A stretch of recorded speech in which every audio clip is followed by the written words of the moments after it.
বিরিয়ানিতে কি বিরিয়ানি ছিল? আচ্ছা, আলু বিরিয়ানিরও ছিল। আমারগুলো লিগাল বাঙ্কিং হয়। Welcome back.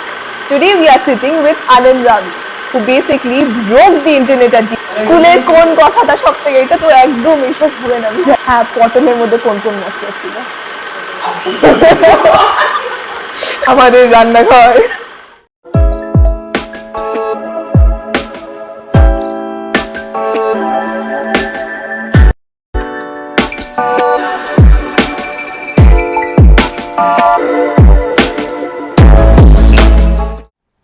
Welcome back.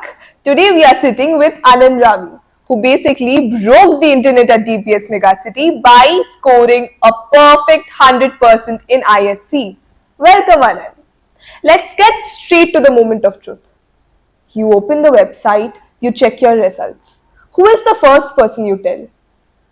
So initially I could not believe that it was my result. So I had to reload the CISC website, and then the first person whom I informed it were my parents. So I was struck for a moment, and there are moments of dead silence. And after that they literally hugged me, and seeing the smile on their faces really made my day. I bet speechless parents is such a rare win.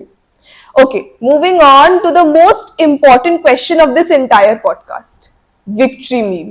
What did you eat to celebrate? So it was around the lunchtime, and my mom had made delicious biryani, and my father had also brought some ice creams. So in altogether, even if it wasn't a very grand celebration, but the result made it actually 1,000 times better.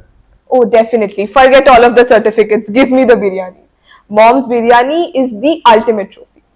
Okay, moving on. People think toppers are robots who never sleep. Give us the truth. Are you an early bird or a late night owl? So I would consider myself as an early bird because I think I can focus a lot better in the morning compared to night, and I also believe that I need appropriate rest at the night time for my brain to function well. So we know you are an early bird. But how did you balance school, coaching, and self study? That sounds like a lot for one person. So it is indeed a lot for one person. So what I have to do is chunk out the time in such a manner that we can dedicate a piece of the chunk to each of these institutions. And in this manner, if we discipline ourselves to consistently put in efforts, we can actually do this. Smart. Now, when you are sitting at your desk, what is the vibe? Are you complete silence or is there some focus playlist?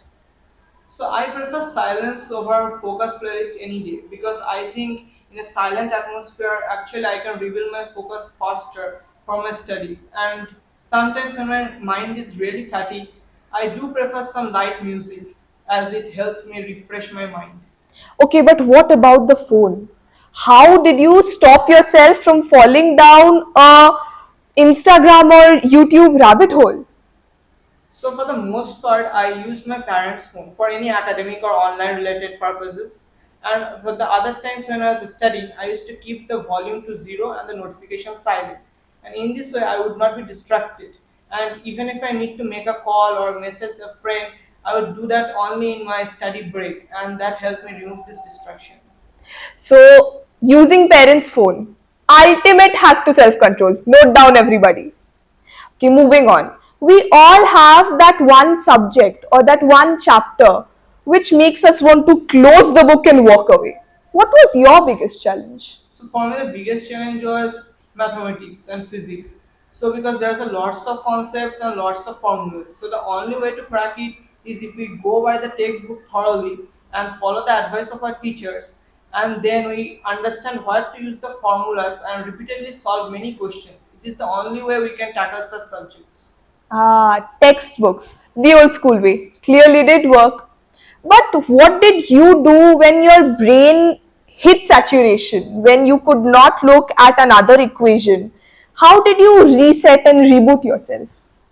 At this time, I understand my brain is literally fatigued. So the only way to overcome this is to shut down the studies and go watch some YouTube videos or spend quality time with my sisters or my parents. And in this manner, I can give my brain the time to recharge it back for my studies. Simple enough. A little music, some family time, and back to the grind.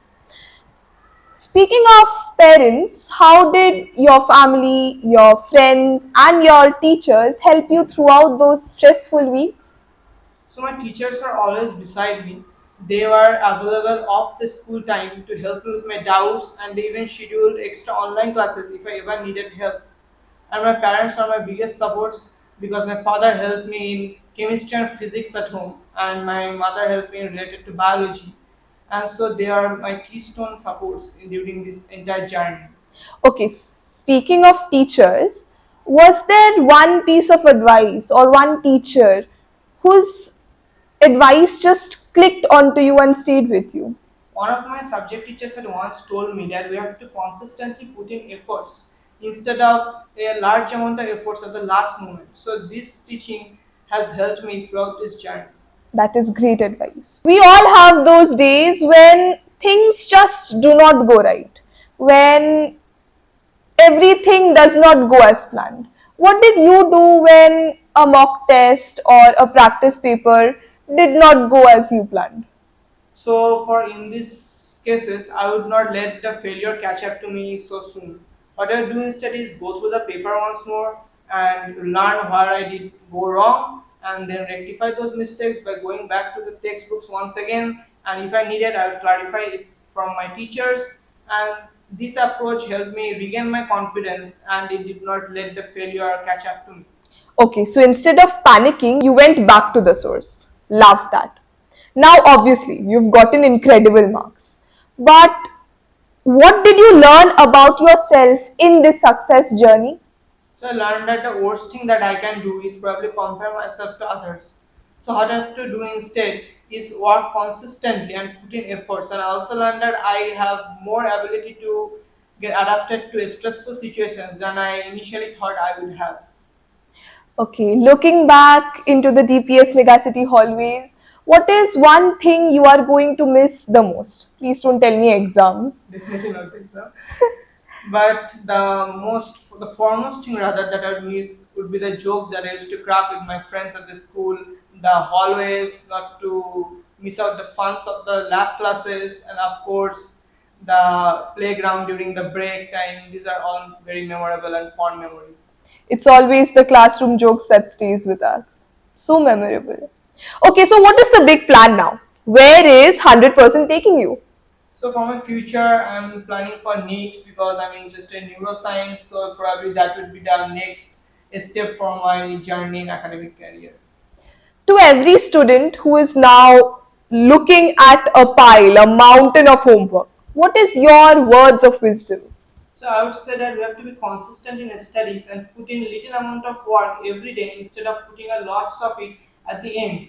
We have to make sure that we remain in a structured form so that we do not burden ourselves with too much stress if certain days do not go as we have planned. And also we have to make sure that we do not overdo any particular subject and end up burning out ourselves in a particular day. So discipline, rigorous effort and pouring it out in a small amounts every day would be the best advice from me.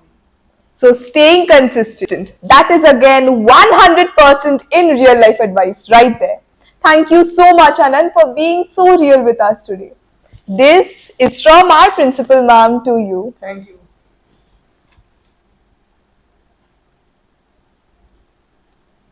Thank you, my principal ma'am, my teachers, the school management team, and my friends. There you have it. Early mornings, biryanis, and lots of love. We will see you in the next episode.